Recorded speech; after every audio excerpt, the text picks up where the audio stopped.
आ रही है लेकिन कोई समाधान नहीं होता जा रहा। कई बार देखिए, सरकार भी जिद पर अड़ गई कि इसमें हमारी हार हो जाएगी और किसान जीत जाएगा। सरकार को जिद छोड़नी चाहिए।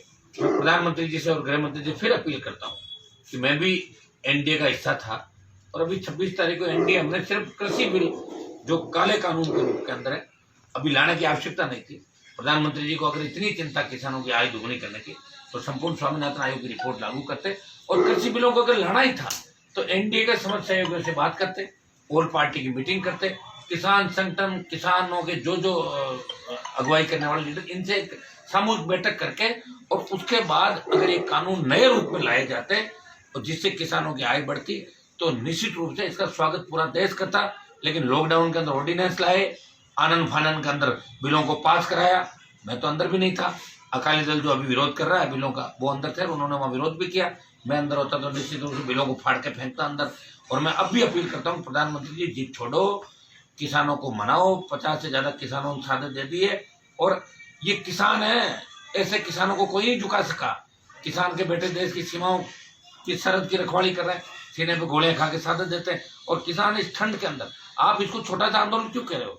मैं ये कह रहा हूँ कि दिल्ली, उत्तर प्रदेश, पंजाब, हरियाणा, राजस्थान, इनका 6-7 स्टेट में जो आंदोलन चला वहाँ 120 से ज्यादा सीटें बीजेपी और एनडीए ने जीती है। आपकी आधे से ज्यादा ताकत ये 6-7 स्टेट है। जो जितने भी आंदोलन आज देश के अंदर हुए, दिल्ली को जिसने घेर लिया उसकी जीत हुई। चाहे चौधरी महेंद्र सिंह टिकैत थे जिन्होंने 90 के दशक के अंदर बड़ा आंदोलन करके लाखों लोग लेकर दिल्ली के अंदर चले गए थे और तत्कालीन प्रधानमंत्री जी ने बात करी और उनकी सारी मांगे मानी।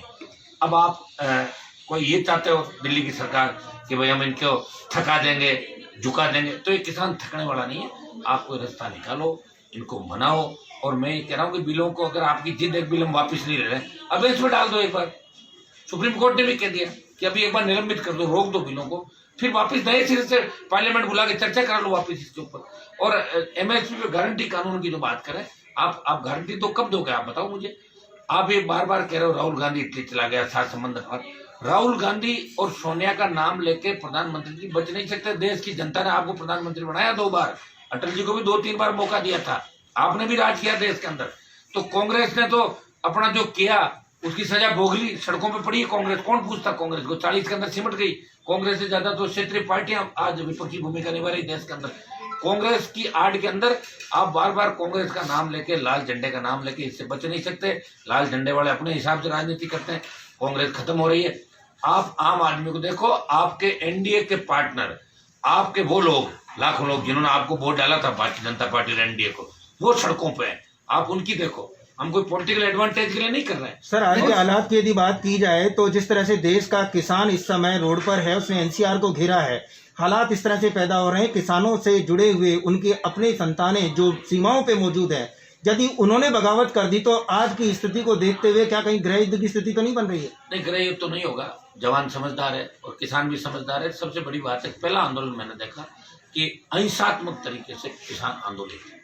लेकिन सरकार कई बार बुला चुकी है, किसान सरकार बुला चुकी है, सरकार वार्ता भी कर रही है, सरकार भी कुछ कदम आगे बढ़ा रही है और किसान संगठन बढ़ा रहे हैं। हम उम्मीद करते हैं कि कोई न कोई रास्ता एक बार निकल जाए। सर, इसमें बात आ रही है कि राजनीतिकरण किया जा रहा है क्योंकि कुछ किसान न होकर कुछ राजनीतिक दल है ना, वो इसका विरोध कर रहे हैं। अब राजनीतिक दल तो मैं भी हूँ, लेकिन मैं तो सरकार का हिस्सा होकर भी विरोध कर रहा हूँ। तो मैं किसने बरगलाया मुझे बताओ? मुझे किसी ने बरगलाया थोड़ी। और मैंने ये भी कहा एनडीए छोड़ा जब कि मैं कांग्रेस में नहीं जाऊंगा, मैं यूपीए का साथ नहीं दूंगा, अकेला लड़ाई लड़ूंगा। एनडीए से मेरी नाराजगी।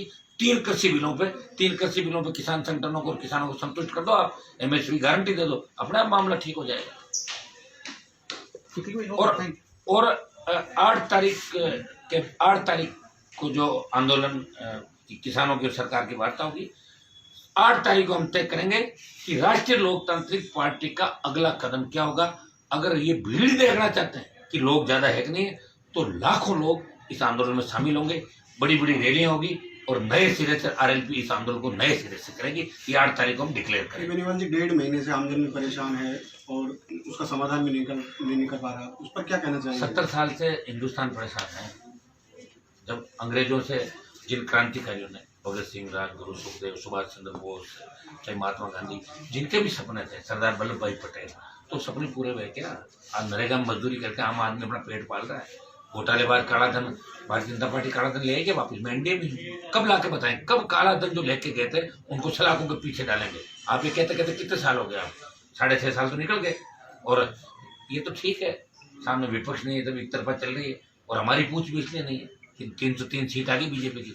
अगर ये 275 छिहत्तर पर अटक जाती तो एनडीए के न्योरे नहीं निकालते कि हम लोगों के करें 1 सीट है 2 सीट है। और वक्त आने में पता लगेगा जब बीजेपी की 2 सीट थी पहले, अब सत्ता में आई है ना तो 2 से शुरुआत करी थी। ये 2 4 5 नहीं होती पॉलिटिक्स के अंदर। लोग किसके साथ हैं और जो आंदोलन एनडीए के पार्ट कर रहे हैं वो ताकतवर है और लाखों लोग उनके साथ हैं। अभी हम प्रधानमंत्री जी से अपील ही कर रहे हैं कि अहिंसात्मक तरीके से आप हमारी बात मानो। इस बात को ज्यादा जितना दिन आंदोलन चलेगा उतने दिन बीजेपी माइनस होगी देश के अंदर। आप लिख के ले लेना कि जितने दिन आंदोलन चलेगा भारतीय जनता पार्टी और एनडीए हर रोज इनका वोट घटेगा देश के अंदर। किसानों पे कोई पार नहीं पा सका और किसान की जयकार करके ही सत्ता के अंदर आप आए और करनी ही पड़ेगी। ये तो आपको अगली बार ओपन हो रहेगा देश के किसानों को। आप करो महाराष्ट्र में आंदोलन नहीं हुआ, गुजरात में नहीं हुआ, धीरे धीरे कहीं ऐसा नहीं हो पूरे देश के अंदर ये आंदोलन एक साथ आग पकड़े और बड़ी दिक्कत दिल्ली की सरकार को हो जाए। समय रहते इस ज्वालामुखी को रोकना होगा। ये प्रधानमंत्री जी मैं पुनः अपील करता हूँ कि आप परीक्षा नहीं लें। ये वही लोग हैं, वही किसान के बेटे हैं जिन्होंने मोदी आगे बढ़ो नारे लगा के आपको प्रधानमंत्री के पद पर बिठाया, कांग्रेस का सुपड़ा साफ किया। उन किसान के बेटों को खिलाफ मत करो। ये फिर मेरी अपील है आपसे कि इस आंदोलन को खत्म कराएं, किसानों की बात माने और किसानों की आय कैसे बढ़े। संपूर्ण स्वामीनाथन आयोग की रिपोर्ट आप लागू करें, व्यवस्था को बदलें कुछ। क्योंकि आपके जो मुद्दे थे भाई धारा 370 आपने हटाई। बार बार आपके प्रवक्ताओं में बयान देखता हूँ वो कहते 65 67 68 छोड़ो 65 67 68 उस धारा 370 अगर नरेंद्र मोदी हटा सकते हैं, अमित शाह हटा सकते हैं तो किसानों की मांग बढ़ी नहीं। और आपको यह कानून लाने की जरूरत कहाँ पड़ गई? क्यों इतने चिंतित होकर लॉकडाउन के अंदर आप लेके आए?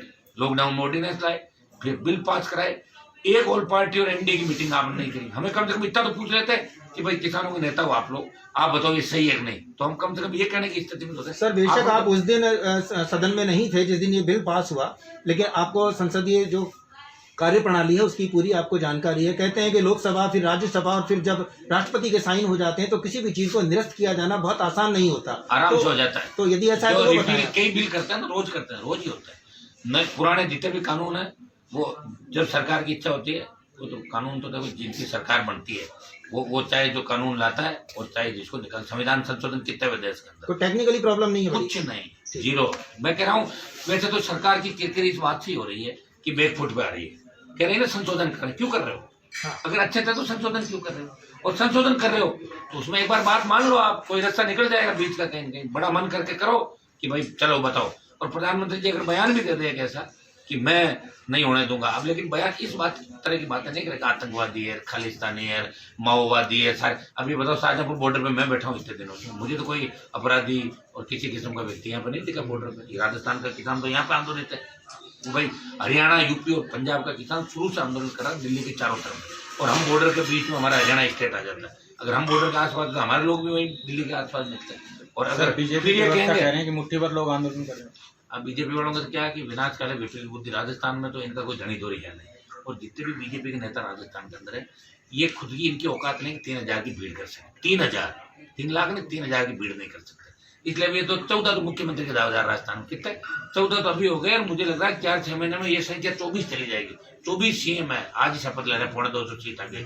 ये तीनों उपचुनाव में इनकी लड़क निकाल दूंगा। मैं बता रहा हूँ आपको, तीनों उपचुनाव के अंदर भारतीय जनता पार्टी का दिमाग ठीक कर देंगे और आरएलपी अकेले अपने दम पे लड़ेगी और कांग्रेस का दिमाग भी ठीक करेगी। दोनों का कर देंगे राजस्थान। Thank you.